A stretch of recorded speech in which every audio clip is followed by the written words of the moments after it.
Congratulations, you've built a successful business. You're either doing multi 7 figures, mid 7 figures, or even 8 figures and beyond, and you're making good money. But what's coming really quick is a massive plateau or a scary dip. This is something that happens almost to every single business. As we grow, multiple things start to break, multiple things stop being scalable, and we encounter what is called the drift. Now, in this video, I'm going to be walking you through everything you need to know about the drift, how you can prevent stagnation, or even worse, shrinkage, so you can scale beyond whatever plateau that you're encountering, whatever shrinkage you're enduring, or if you watch this and learn this and implement this the right way, you'll never have to worry about this in your company. Now, for those of you that don't know me, my name is Jordan Ross. I run an 8-figure agency. We're a growth consultancy and growth partner. We've helped over 800 agencies scale, and in the last year we helped our clients add over 100 million in annual recurring revenue. As you can see here, the drift most commonly happens for a company that's doing between 2 and 4 million. They grow, they get product market fit, they figure out how to sell, and then they start to shrink, or sometimes this line just stagnates and it goes completely flat. Now, I've even seen a company that's hired us at 8F that was a $12 million a year business that shrunk down to $8 million a year because they encountered the drift in their company and they didn't know how to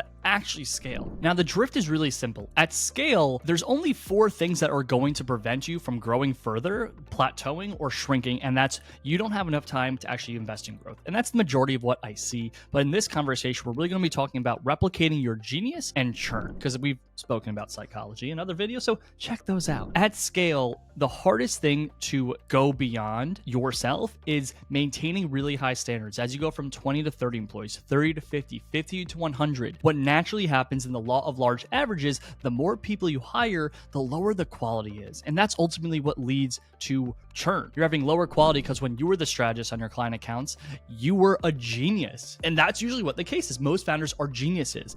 And now you don't know how to replicate that genius. Or you've scaled and your ops hasn't scaled with you. Fulfillment, talent, and management haven't ramped up to the level that it needs to so you can maintain really high standards. And we're going to be covering both of these things and how you can actually solve them. Now, what you can see here, really simple diagram on how to solve that first problem. You are a genius. You're running a multi 7-figure business, but you are still involved in maybe solving some of the more complex solutions. You are the strategist on some of the client accounts. We had a prospect recently come through our doors. They're doing about 2 million annually. And when it comes to a data extrapolation, data interpretation, the founder doesn't know how to get his team to be able to see what he could see, right? When things break, he doesn't have his team members or a peer in his business know how to solve problems in the way that he can solve problems. So the solution was actually really simple for this prospect. First and foremost, if you're in this situation, if you are someone that is experiencing the inability to replicate your genius, you need to identify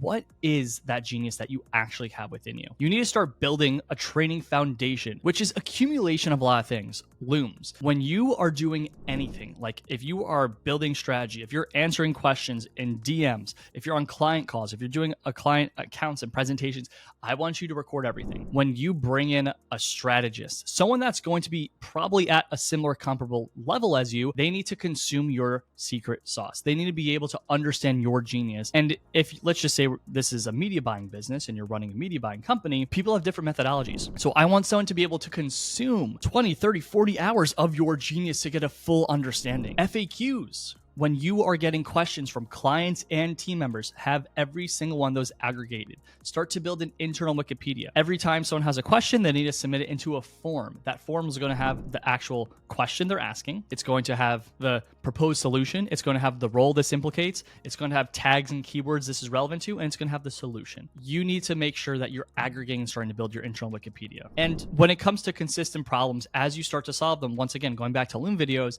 as you are solving them, I want you to record videos, because here's what happens. Those problems will happen again. Similar problems and similar methodologies and similar frameworks can be used again. So when you record it, I want you to pull up a Loom video and just do a video like this. Hey guys, this is Jordan. In this video, I'm solving this problem where this level of data needs to be interpreted, and we've hit a plateau with this client. Here's how I'm going to solve it. And just annotate and record yourself actually solving that. When you do this, you've identified what function you delegate, and you start to build a training foundation. We could actually start to source and hire what I call our ideal talent profiler, or ITP. Now, if you're at 2 million and you don't have someone that you believe isn't equal to in your company, you probably need that person. It might be a head of operations, it might be a COO, but the most common thing is that the best talent in the world is not in the marketplace. The best talent in the world is making at least 200 to 300K per month already in a comfortable job. So the only way you're going to be able to poach this person into your company is going to them and pitching them on some form of revenue, profit share, or equity. Common number for an average COO of a 7-figure business is they get 8 to 12% of profit share after a certain benchmark. So if someone comes into your company and you're already profiting $80,000 a month, you can do a profit share agreement with your new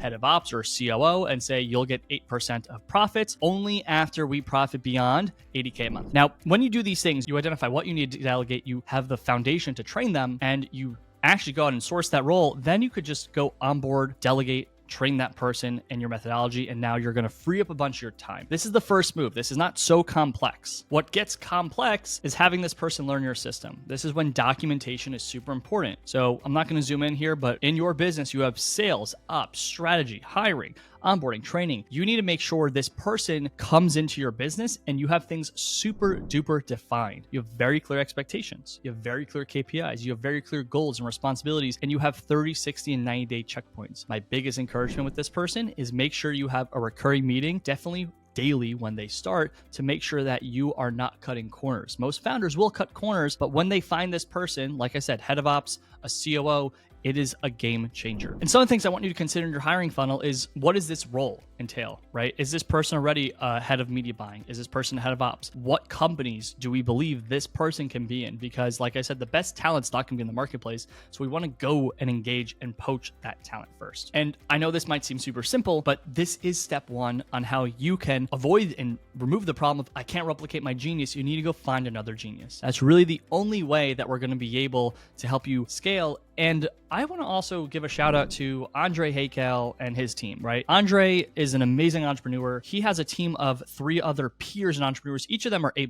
And they taught me, they showed me that when you have a group, a collective of multiple partners in a business, you can scale to mid 7 figures and 8 figures way faster. And when I saw that, I went out and I brought on my COO, Matt Gravel, who left a $20 million a year business to start running 8F with me. That made things so much easier in my company to actually grow. When it comes to the drift, there's a second problem. It's that your operations don't actually scale. So you've grown to a point where your team is not able to sustain its level of performance. You probably are not wanting or willing to be a manager, but you might not have good managers in your business. So step 2 in phase 2 of avoiding the drift is building great operations. This is something that I've already made videos on, but just conceptually here, in your operation, we need to have a really good templatized workflow that defines the first step all the way to the last step. That company that I told you about earlier that was doing 12 million, that shrunk to 8 million, they had 3 departments. They had ads, they had creative, and they had data. And each department had a different way of doing things. So you need to have a defined, ubiquitous way of operations. Very clear KPIs and roles. End-of-day reports for both your talent's internal actions and also your clients' results daily. You want to have these dashboards making it super simple, and a consistent operations cadence where you are not running the operations and the meetings, but your team comes in presenting their data. When we do all these things, the thing that's going to allow us to actually sustain everything is management. The purpose of management in your business is for them to execute your operational plan. Now, most companies don't have an effective management training process. Make sure you go to my video, which you can find in the link below, to learn how to build an effective management training. The high level and the things that you need to be aware of is, number 1, they need to have a clear operational plan. So in your business, each manager needs to have goals on retention, goals for each client, and goals for team members. How long do we need to retain each team member? How long do we want to retain each client? What do we want to see on a month-to-month level? You need to give them audits and KPIs and mechanisms for them to go into the operation and audit the team to make sure that they're executing. So having those end-of-day reports, having weekly audits on specific inputs. Like if you're running a creative agency, you want to make sure your managers are doing at least 1 or 2 audits on each creative account to make sure it's to standard, which requires you to define those standards, which happens in step 1 of your operation. When you do these things, right, you're giving the ability to have a lot of coaching and feedback. And the most important thing, a big reason people struggle to scale and hit the drift is retention. The biggest cost in your company that you actually don't know exists is your talent. your talent retention. The cost to lose a good employee is more than the cost of losing a good client. In that training video, I walk through thoroughly how to develop systems to retain your talent through one-on-one meetings, through annual reviews, how to incentivize them. All of these things combined, when we do it well, allows you to keep your clients,